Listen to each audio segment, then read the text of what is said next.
like to tell you about Plato's allegory of the cave, if you've never heard of it. So,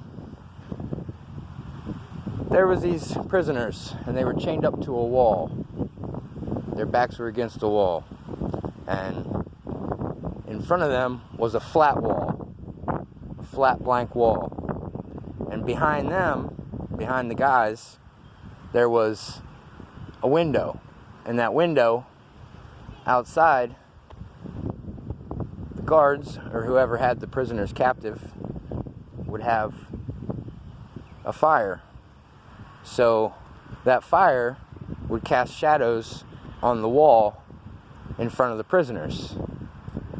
So the prisoners thought that that's what was going on outside, because they couldn't get up to turn around to see.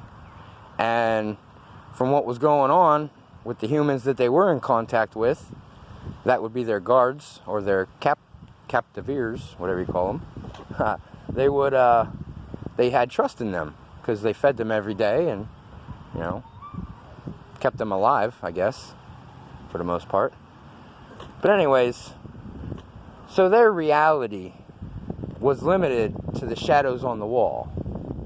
And what that means is, like, if you have the sun or a light source and you line things up right or perfectly, I could be 4 feet away from you, use a pencil in a stabbing motion, and if you were looking at the shadow and that's it, you would think I was stabbing someone. And then if that person acted out a death scene, you would think that they died. So they were believing in a false reality.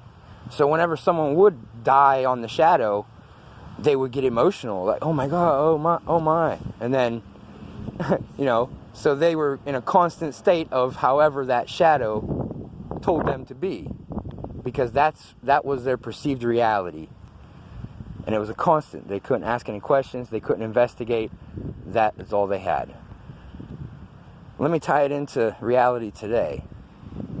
The way it works with reality today is your television set. Now, all these things that happen that are filmed, none of them are real. It's the illusion of them being real. Anything that says it's live TV isn't live TV. Whenever an event takes place, if you're not there, you can't verify anything about it. But they will present it to you through your television, and you're expected just to believe it because that's reality for you. And if it's on all the televisions, then that must be the way it is. That must be reality. So it has no difference from shadows on a wall. You're sitting in your house watching your TV box, all these trusted sources, the ones that feed you and take care of you and offer you protection and security. And all the time they're feeding you a lie to tug on your heartstrings and your emotions, because then you're easier to control and they can take things from you at will, because you'll be willing to give them up freely, because you have no idea that you're living an illusion that is created. It's a show. That's like Shakespeare said, the world's a stage full of actors and actresses. He wasn't joking. And the way it is now, they took it on full speed ahead. Television, radio, internet, all the, this goes against our structured pattern of how we conduct our business with YouTube and all these different channels. That goes against our standards. So they'll cut you off because you have no freedom of speech.